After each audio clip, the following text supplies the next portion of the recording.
네, 시시각각 급변하는 서울의 오늘 시민에게 유용한 생활 정보와 화제의 소식을 알아보겠습니다. 이슈 10분 체크, 오늘의 뉴스를 확인합니다. 서울시 문화정책자문단 김성수 문화평론가 모셨습니다. 안녕하십니까? 안녕하세요. 네, 김성수입니다. 비가 너무 왔어요, 그죠? 지금도 오고 있죠? 예, 지금은 네. 그래도 좀 소강 상태인 것 같습니다. 좀 낮았나요? 예, 네, 그런데 오늘 아침 네. 일찍만 해도 진짜 앞에 안 보이게 장대비가 쏟아지더라고요. 예, 그렇습니다.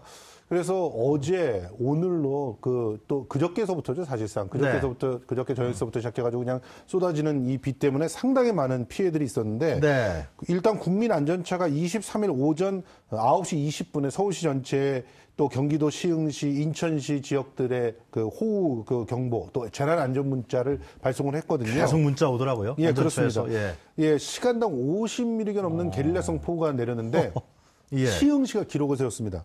시흥시 같은 경우는 네. 최고 시간당 87.5mm까지 내렸어요. 뭐 정도입니까? 87.5mm면요, 그냥 그 대야로 그냥 물을 갖다 쏟아붓는 그런 수준입니다. 네. 그러니까 이거는 비라기보다는 그냥 폭포가 쏟아지는 그런 수준이라고 하늘에 보셔야 구멍이 됩니다. 뚫렸다, 뭐 그런 얘기 그렇습니다. 하잖아요. 그래서 이제 시흥시 같은 경우가 이제 129mm를 갖다가 이제 23일 하루에 기록을 했는데, 네. 이날 보면은 그 어마어마한 그 폭우들이 내렸습니다. 일단은 그 고양시 같은 경우가 누적으로는 제일 많았는데 155.5mm, 또 의왕이 135.5mm, 또 네. 서울이 133.5mm였는데, 근데 이게 참 문제는 뭐냐면요, 고양에 그냥 고르게 내린 게 아니에요. 어떤 지역은 또 100mm도 안 내렸고요. 어떤 지역은 135mm가 내리고 150mm가 내리고 이렇게 된 거거든요. 그래서 누적으로 제일 이렇게 집계를 한 그런 구역에서 이렇게 많이 왔다는 거기 때문에 고양시 내에서 피해가 이렇게 엇갈리는 그런 상황들이 보입니다. 고양시 한 군데에서도 이쪽은 많이 내리고 여기는 좀 적게 내리고 여기는 그렇습니다. 덜 내리고 이런 식으로 갔다는 거 아니에요? 그렇죠. 경기 북부에서 특히 많이 내린 것 같더라고요. 어제 오늘. 경기 북부도 그렇고 서울도 보면은 강남보다 강북 쪽이 많이 내렸습니다. 그래요? 그래서 강북도 보면은 이제 홍제천 같은 경우 아주 엄청나게 비들이 쏟아졌는데요. 이쪽이 지금 기본적으로 다 물 때문에 침수되거나 또 도로가 잠깐 통제가 되는 그런 모습도 있었고요. 네. 인천 김포고속도로의 복항터널 같은 경우는 물이 빠지지 않아서 쌍방향 통행이 금지되어 있는 그런 상태입니다. 이제 조금 지나서 이제 상황을 봐야 될 것 같고요. 네. 사실 이번에 이제 인천과 고양 지역이 특히 이제 큰 피해가 났는데요. 인천 지역 같은 경우는 지금 일단 한 분의 사망 소식이 전해졌습니다. 96살 A 씨 같은 경우 지금 치매 때문에 거동이 불편한 상태에서 지하에 고립돼서 그냥 숨진 채 발견되는 그런 모습도 있었고요. 네. 침수 피해만 무려 371건. 인천에서 접수된 하루 만에 371건이 접수된 겁니다. 그러니까 인천 굉장히 심각한 피해를 입었다고 볼 수가 있겠죠. 네. 그리고 그 외에 또 포천 같은 경우는 글램핑장이 그냥 고립이 돼버렸어요. 그래서 120명이 넘는 사람들이 캠프장에 고립돼가지고 구출되는 그런 모습들도 있었고요. 다 구조됐죠? 예, 다 구조가 됐습니다.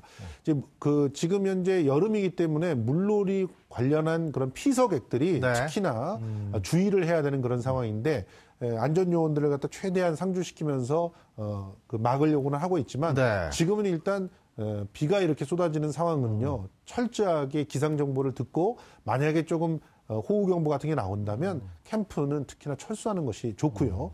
특히나 하천 지역에 있는 캠프들은 바로바로 철거를 하는 것이 옳은 선택이라고 봅니다. 본격적인 이제 휴가철이 됐는데 말이죠. 상당히 조심해야겠어요. 그렇습니다. 가족 여행 가시는 분들. 자, 앞으로 수도권에 비가 더 얼마나 내린다는 겁니까? 사실은 지금 수도권의 기상청에서 발표한 것은 그렇게 많은 비가 내릴 것 같지는 않습니다. 그래요? 예를 들어서 인천 지역 같은 경우는 이제 한 15mm에서 20mm 정도가 더 내린다. 그리고 29일까지 해서 한 60mm 정도가 더 내릴 것이다. 이렇게 얘기를 하고 있는데 그 정도라면은 이렇게 국지성 호우다라고 말할 정도는 아닌 것 같습니다. 그런데 문제는 이번에도 벌어지고 있는 오보 논란이죠. 그러니까 기상청에서 이번도 오보 논란이 빚어졌거든요. 사실 왜 그렇습니까? 그러니까 저도 왜 그런지 모르겠는데요. 비싼 기자재 그렇게 들여놨다 그러고 또 훈련도 많이 시키고 교육도 많이 능력 있는 사람들이 한다 그러는데 이렇게 중요할 때 오보 논란이 있으면 참 국민들한테 그 피해가 심각해져요. 그렇죠. 실제로 이번에 23일 날 아침에 난데없이 이렇게 호우 경보와 더불어서 국민안전처에 문자를 받은 건데 이미 비가 쏟아지고 있는 상태에서 사실은 문자를 받았단 말이에요. 그러면 그 이전에 기상청은 뭐라고 말했느냐? 비는 온다고 했지만 이렇게 많이 온다고는 예보를 하지 않았었거든요. 그러니까 이번에도 뭐 기상청에서 그 질문이 쏟아졌지 않겠습니까? 기자들로부터. 네, 그랬더니 네. 실제로 지금 그 서울의 강수 확률을 갖다 23일 같은 경우 오전에 60%, 오후에는 20%라고 했어요. 근데 오후에도 비가 많이 내렸거든요. 그러니까 왜 그러느냐? 그랬더니 장마 전선이 정체 현상을 빚고 있었고, 그리고 또 기본적으로 국지성 호우는 예견하기가 힘들다. 이런 얘기를 했는데, 예견하기가 힘들다라고 하는 얘기를 들으려고 우리가 기상청에게 엄청난 그런 예산을 들여서 어디서 예상해야 되나요? 그러니까 그 많은 전문가들이 그런 얘기를 하고 있습니다. 지금 우리나라에 내리고 있는 이 비의 성격은 예전의 데이터들로 짐작할 수 있는 성격이 아니다. 안 되는 거다. 이미 기후가 변화한 상태이기 때문에 다른 나라에 이렇게 국지성 호우가 떨어졌던 다른 나라의 데이터들을 대입해서 시뮬레이션을 해봐야 된다는 얘기가 나오고 있는데요. 근데 어느 나라에 어떤 수치를 그 대입을 해봐야 될지 이것도 사실은 전문가 연구진이 아니면 모르는 일이기 때문에 네. 여러모로 어려움이 있는 건 사실인 것 같습니다. 자, 그런데 이 비가 오는데요. 얌체 흡연족들이 또 있었어요. 그건 무슨 얘기입니까? 예. 한마디로 그 여러분들 금연 빌딩이라고 요즘 많이 들어보셨잖아요. 거의 대부분이 다 금연 빌딩이죠. 요즘. 예, 대부분입니다. 사실 그 연면적이 1000제곱미터 이상의 빌딩들, 그러면 대형 빌딩들은 다 금연 빌딩이라고 보시면 되고, 그 다음에 청소년 시설이 있는 빌딩, 네. 공공기관들, 이런 데는 이제 다 금연 구역입니다. 네. 그런데 이 금연 빌딩의 출입구에서 담배를 피면은 과연 될까요, 안 될까요? 굉장히 이번 그 폭우 때문에 이런 실강이들이 많이 벌어졌습니다. 그러니까 담배는 피고 싶은데 밖에는 비가 억수로 오니까 예. 그 이제 위에 받침대가 있는 데서 담배를 피는 거군요. 그러니까 앞에서. 처마 밑이라고 처마 얘기하는 밑에서. 거죠. 근데 처마 밑이 빌딩이냐 이러면 주장을 하면서 담배를 피시는 거예요. 여기가 금연구역이냐. 근데 사실은요, 금연구역으로 지정돼 있는 그 10m 안까지는 금연구역이라고 보시는 겁니다. 네. 그러니까 10m는 떨어져서 담배를 피셔야 돼요. 아니 우산 들고 나가서 피면 안 되나요? 되죠. 근데 왜? 우산 들고 나가기가 싫으신 거죠. 그렇다고 해서 다른 사람한테 피해를 주면 안 되죠. 그렇습니다. 네. 지금 현재 그 금연 빌딩에서 그 관리를 하시는 분들이 지금 제일 힘드신데 네. 비흡연족들은 계속적으로 항의를 합니다. 누구한테 항의하겠어요? 경비 하시는 분들에게 항의하고 빌딩 관리하시는 분들이 항의를 하죠. 그래요? 그럼 면 대 면으로 그렇게 담배 피시는 사람한테 담배 끄라고 할 수는 없지 않습니까? 그래서 싸움이 나니까 더군다나 이렇게 불쾌지수가 높을 때는 그거는 분명히 무슨 일이 벌어집니다. 그래서 이제 건물 쪽에 자꾸 얘기할 수밖에 없는데 네. 이 건물은 입주자들이잖아요. 그렇죠. 근데 이 입주자들은 다 사장님이시고 자기들을 갖다 먹여 살리는 분들인데 이분들한테 언제까지나 그렇게 경고를 갖다 하기는 어려운 겁니다. 네. 더 이상 가면 이제 얼굴을 붉히게 되는 그런 상황들이 벌어지게 되죠. 그렇다고 해가지고 이제 금연구역 안에 들어와서 담배를 피는 거니까 신고를 할 수도 없는 상황이 벌어집니다. 왜냐하면 비가 억수로 쏟아지고 있는 걸 다 알고 있는데 그 빗쫄딱 맞으면서 나가서 피워라라고 말하기가 정서상 굉장히 어렵다는 그런 얘기인데요. 근데 아무튼 요즘처럼 비가 자주 오는 때에는 그야말로 시민의식에 호소를 할 수밖에 없는 상황인 것 같은데요. 네. 내가 피우는 그런 담배가 남들을 죽일 수도 있다는 사실을 아셔야 될 것 같습니다. 나는요, 죽을 수도 있다는 것을 감안하고 피우시는 거겠지만 다른 사람은 무슨 피해입니까? 그게 난데없이 그 간접 흡연의 위험은 직접 흡연보다 훨씬 더 위험합니다. 실제로 담배가 탈 때 나는 네. 연기가 담배를 빨아들일 때 나는 연기보다 더 위험하다고 하죠. 글쎄 말이에요. 예, 그러니까 이 태울 때 나오는 연기를 마셔야 되는 간접 흡연자는 마시는 연기보다는 그러니까 직접 이렇게 빨아들여서 마시는 연기보다 더 필터에도 걸러지기도 하거든요. 그거는. 네. 근데 그렇지 않은 사람들은 더 큰 피해를 볼 수 있다는 사실을 그 꼭 흡연족들은 명심을 해주셨으면 좋겠습니다. 이렇게 싱피드하고 실현당하는 담배 끊으면 딱 좋은데 말이죠.